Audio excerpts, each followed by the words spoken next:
When you're a dentist, you can be an associate or you can be a practice owner. I know that I was an associate in many practices before I branched out on my own. So today I wanted to talk about what it's like being a dental practice owner. Now, for many people, business ownership is purely about revenue and income. But for me, I did things a little differently. The way I see it, practice ownership is an opportunity to do things the way that you want to do them and to create the career that you've always wanted to have. My practice is what I call a micropractice. These used to be more common back in the day, where it was just like 1 to 2 chairs, 1 dentist, and 1 assistant that was cross-trained between the front and the back. And it was a very, small but mighty type of office. I don't see these quite as much anymore. I've noticed a trend that people are building bigger and bigger and bigger dental practices with more and more chairs. I'm not trying to say that there's any right way of doing this, but I thought it'd be interesting to share a little bit more of the economics behind my micro practice, because the more that we talk about these things, the more people realize it's an option if it fits your lifestyle. So my practice is a total of 644 square feet, which is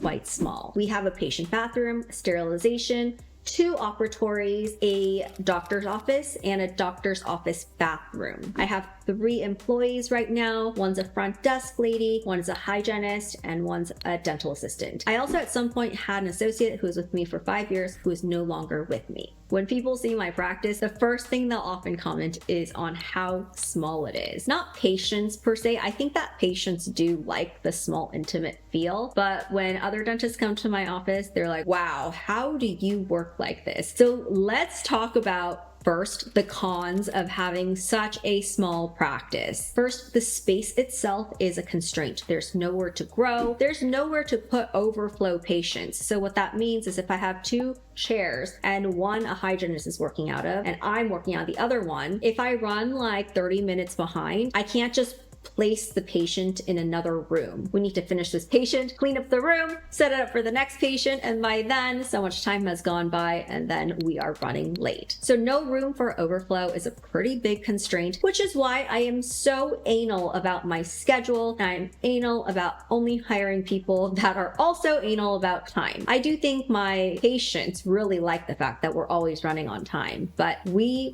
build our schedule to be like that. And a lot of practice owners actually double, triple fill their schedules. So there's none of that in my practice. We are pretty much 1 patient at a time. Not to mention that it's less likely that I will be investing in large pieces of equipment like a piano or a CBCT. Like I wanted a water lathe and there's no room for a water lathe in my office. I do have a sprint ray and it's actually in my personal office. I squished it in there. So my office has practically everything that I need to do what I need to do, but there isn't a lot of room for a lot of like fun toys. Oh, like a CEREC. I don't have any space for a CEREC in my office. The next con is having to depend too much on your employees, because each and every specific person has their job. It's really important that they show up for work. But if someone gets sick or can't make it, it puts a huge strain on the rest of us who are still trying to operate. And obviously there are certain positions that are still okay. Like if the hygienist needs to call out, yes, it's fine. Like it's an inconvenience, but we'll reschedule everyone. And the employees need to take care of themselves first, especially if they are sick. The front desk we can manage, even though it's not fun. But like my dental assistant, if she's ever out, I'm pretty much not working that day. I mean, I could, but it'd be so hard. I'd mess everything up and she'd come back and it'd be a huge pile.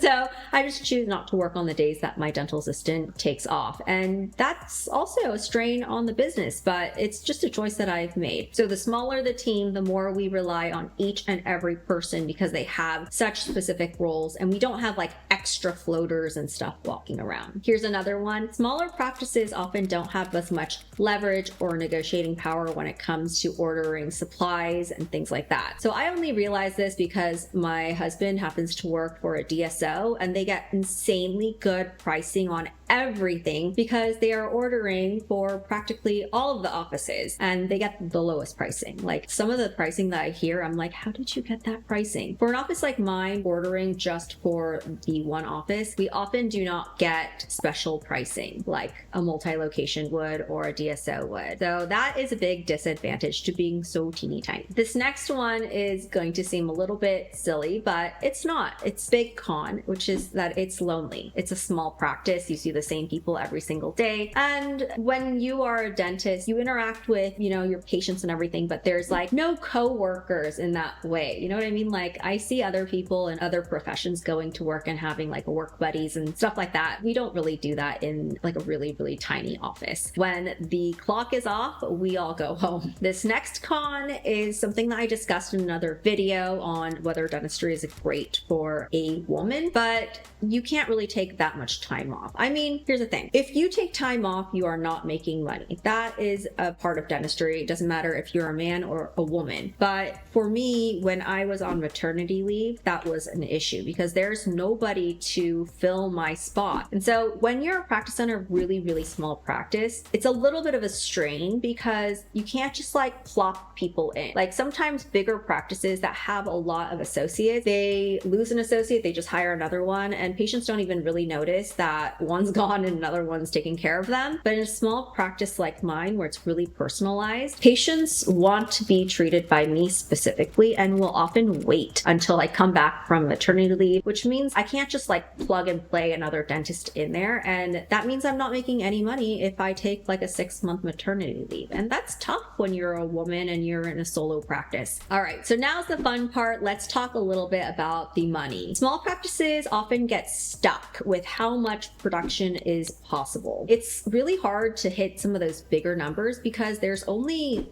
one dentist at that practice most of the time, unless the practice has gotten really, really creative. So the two productive people are the dentist and hygiene. Hygiene is pretty much one patient at a time, dentist one patient at a time. It's really hard to hit big numbers and nearly impossible if you are taking insurance. The only way to combat that is if you see a lot more patients. And I've found that people who go into this type of micro practice are not seeing patients one at a time only to fill their schedule and see volume. Like that just doesn't make sense, doesn't happen. So what this really means is that a micro practice can really only be successful if the dentist has a specialized skill set that people are willing to pay for. Like for me, I do a lot of cosmetic dentistry, refer out everything else, and then do more of a biomimetic style restorative bread and butter. My practice has actually come a long way because we used to take insurance, but the truth is insurance simply does not reimburse enough to cover one-on-one care. And so we ended up having to drop a lot of the insurances. And I think we're in network with one only, but it's been the best thing that we could have ever done. Here's something else that's a little hard about having a small practice. Since a smaller practice only has one dentist and the producing capabilities are limited, there's also less money overall to be spent on marketing, which then contributes to the growth of the practice. The practice cannot grow as quickly because there's less money being allocated towards marketing because marketing is only a percentage of the total amount the practice brings in. So it's like a double whammy. And that is something that I did deal with in the beginning phases of being a practice owner at this practice. I just couldn't grow fast enough because I didn't have the money to grow, and it was like,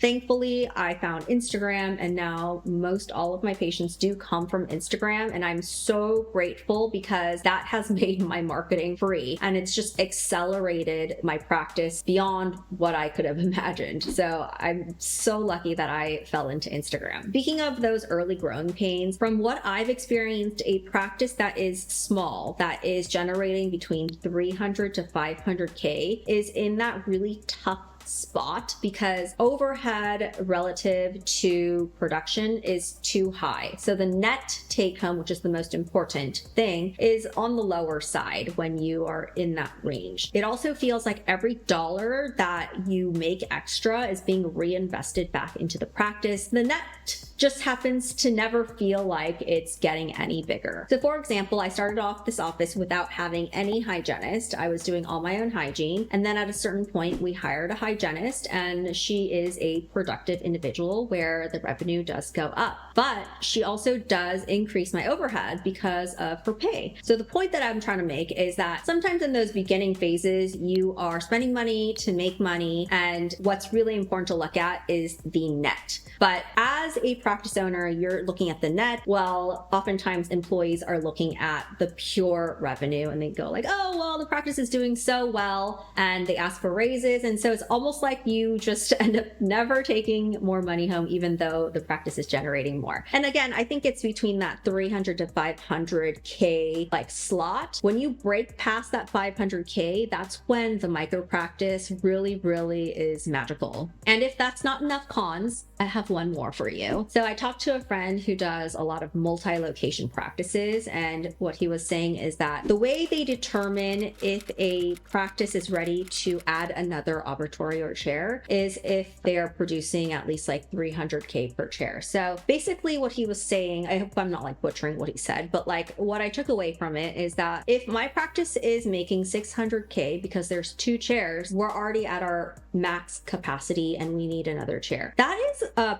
pretty low ceiling for a practice to be at, especially when I just said between 300 to 500K, the overhead and the revenue is like kind of neck and neck. If 600K is the limit as to where you're considered to be doing well for a practice, that is pretty low. And I think it's hard if you are like the main breadwinner of the family to be able to support easygoing life for the family. I think if you're like a single person, maybe it's fine. But luckily for me, my husband's also a dentist, so I've never really had that pressure, which I know is a privilege, but I think that's important for people to know because depending on your situation, that's going to hit different. All right, so those are all the negatives of my practice. No gatekeeping here. It's a lot of negatives. So let's talk about the positives now. There are positives. I mean, I freaking love my practice. So economically speaking, this type of practice can really turn around. The overhead is pretty fixed. So you know how I was saying between 300 to 500K, it's almost like you're just reinvesting back into the practice. Well, there's only so much that you can reinvest back into the practice. There's only 2 chairs. So I did hire a hygienist during that period of time, but I'm not really going to hire another one because there's nowhere to put the next hygienist. I think employee wise, I am pretty maxed out. You know, during that time, I was also reinvesting into getting more technology and blah, blah, blah, you know, all that stuff that a modern practice would need. But I already bought all of that now. It's on a recurring subscription. So if I break past and I start making more, the overhead stays relatively the same, but we are bringing home a lot more of a net profit. Plus, like I said, I was able to tap into Instagram marketing at some point, which is free marketing for my practice. And I was able to drop my marketing spend to very close to nothing. Now, the reason I keep talking about net profit is because it is very important. There were offices in my area that were producing over $1 million and they all kind of went out of business because their expenses were way too high for the amount that they were generating. And so the net is really important. Now, to take it a step further, let me tell you my rent. When you have a 644 square foot office, rent is a lot lower than pretty much everyone else. Especially, I practice in California, Southern California. Rent is insane, but my rent is around $2,000 a month. It's a little bit higher now, you know, to be honest, because it was a little less than 2,000 for a while, but every year it goes up a little bit. So now I would say it's actually around 2,200 per month. But this is also a pretty nice overall area. It's Costa Mesa, Newport. Like I'm 1 block away from Newport Beach, so I draw a lot of patients from Newport Beach while being in the Costa Mesa zip code. It's kind of like a sweet spot. Now, despite this, if you actually look at the location of my practice, it's not the best. In the macro, it's pretty good. In the micro, it's like in the middle of a neighborhood. There's no big anchors like a Starbucks in there. It's kind of like a medical building splot in the middle of a neighborhood. And then not to mention that my square footage is tiny. But because my rent is so low, I feel like every month I can breathe. And especially these months, I don't think about that much. But in the beginning, when I was really trying to build up the practice, that rent was magical. I never felt like I had to do a certain number of crowns a month to hit overhead. I never felt pressured to have to sell dentistry, even if I didn't feel convicted that I wanted to do the dentistry. Like the pressure is a lot more off when your rent is really, really low. Versus some of my friends in Newport Beach, their rent is like $10K a month and they have like 3 chairs. I also have friends in Beverly Hills on Rodeo Drive, and they are literally working so hard, breaking their backs. It looks very glamorous and very beautiful, but the first, like, can you imagine the first 10 to 15, 20K of what you make goes directly into your location just to be alive? Like, that's crazy to me. And yes, location, I get it. But luckily, again, for me, I started doing Instagram. There are multiple good things about Instagram, but Instagram, the patients find me. They don't care. They're not like walking by. They find me online and then they come in and get me. So I've just been so lucky to have met Instagram. It's really changed the game for me. All right, enough about that. Now let's talk about what I really love about having a micro practice. I see one patient at a time. I get to spend as much time as I want with each patient, quality time, really get to know them. I'm not rushed during my dental procedures. I'm not running around to the next room like a chicken without a head on. Like, I hated all those things about working in a fast-paced environment. I really did. I feel like there's only one dentist. There's only one me. And for me personally, I hate switching gears. It's one of my pet peeve. So switching gears is like, I'm doing this over here, restorative work, but then I have to go do a hygiene check. And then I have to go do an emergency. And then I have to come back to my restorative. And by then I've lost like my focus on the restorative. That's like what switching gears is. And a lot of people are not capable of switching gears that much. Some people are, some people are not. For me, I am very capable of doing it. I've learned from working in those environments, but I hate it. And so I just don't see a need for me to overstack my schedule and see more patients than I want to see. Like, I'd rather do it slow, get paid for the work that I do, really build that relationship, not rush through the dentistry. Like, you know, good dentistry takes time. Let's just say it as it is. Good dentistry takes time. If you're doing a filling in 15 minutes, I mean, I'm not gonna judge you, but I need longer than that to do a good filling. And also, I'm a mom, so my life at home is very chaotic, and when I go to work, it's almost like Zen. Everything runs on time. All the patients are scheduled accordingly. It's just so by the book and so orderly and such a simple way of practicing that I just can't get over it. I love it. All right, next are lower payroll costs. Because you don't have as many employees to run this big operation, you only have very few, then of course payroll is lower. But I will say payroll is still my biggest overhead. And I don't think my employees, I don't even think they watch these, but they don't know that there have been times I have strained myself to be able to pay them what I feel like they deserve. I just love them so much. And every time I've done so, you know, we've been able to bring up the revenue. So I've been really happy with my decisions, but obviously payroll, that's a really, really big overhead that they don't know is being paid. But again, as a business owner, you're the last to eat. I'm not saying that I don't eat, but you are oftentimes the last to eat, especially in the beginning phases of growing a micro practice, because it's highly unprofitable in the beginning, let's be honest. Along those lines, I think the employees that do end up staying with me, sure, they can probably get better jobs where they're paid more, but I do think that they also love the stability of the job, the way that we structure things so it's not chaos all the time. The fact that I'm a nice person to work for. I'm pretty understanding and they feel comfortable. They feel appreciated and there's good rapport. And I feel like some people just go where the money is and some people, they value the quality of life. Obviously, you don't want to underpay people. I think that all of my people are pretty well paid considering the standard around the area and for a practice of my size. But I'm more than happy to because I love them so much and we just have a really good thing going on at the office. I'm going to be really sad when one of my people's leave, which will happen, I know, but it's just part of life. Next is that remodels are cheaper. I just did a remodel for my office and obviously it's cheaper because it is a smaller square footage and I was really able to invest in the pieces in my office because of that. Like everything is custom and quality and it was still an expensive remodel, but I was better able to afford it because it was smaller. And going back to the first con that I started off with, there's no place to grow. It's like limited in terms of space. You can always move the practice if you wanted to. Like, honestly, this is the perfect size for me right now, just because I'm enduring like trials and tribulations of motherhood. But if I didn't, then and I had the ambition, I could move this practice to a bigger space and keep growing.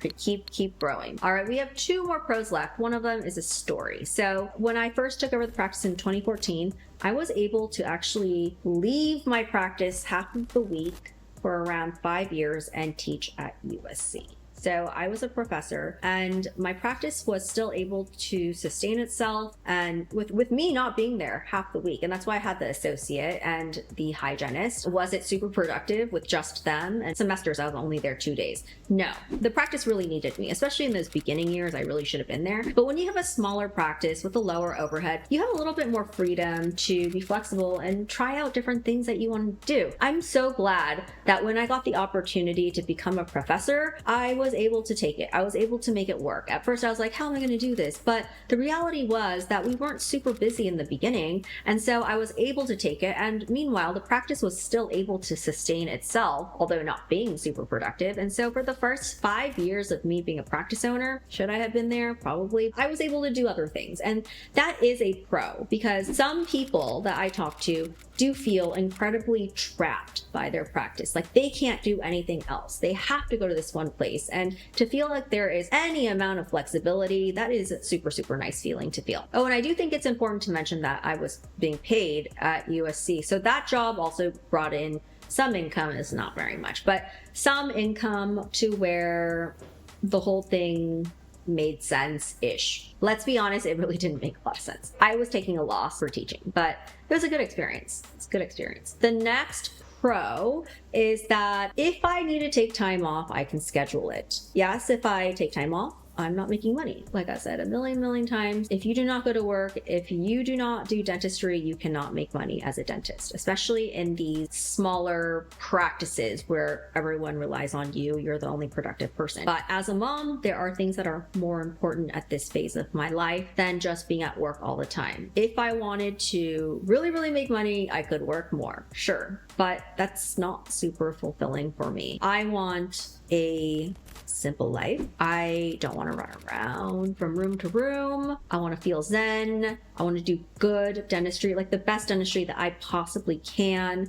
I want to have a great team, be compensated on my own terms, not by insurance. I want to have great relationships with my patients, which I feel that's super fulfilling when you really develop that trust, which is something that takes time. And in this phase of my life, I just cannot imagine having more on my plate.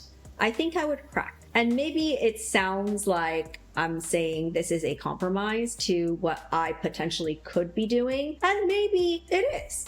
I think when people see me, they're like, oh, you could be doing blah, blah, blah, blah, but I don't want to right now. And I don't see myself ever wanting to. I am very happy with the micropractice. And the better we do every year, simple efforts just to do better, we are even more profitable every single year, and way beyond what the limit of what people say a 2-chair practice should be. So I love my little practice that could.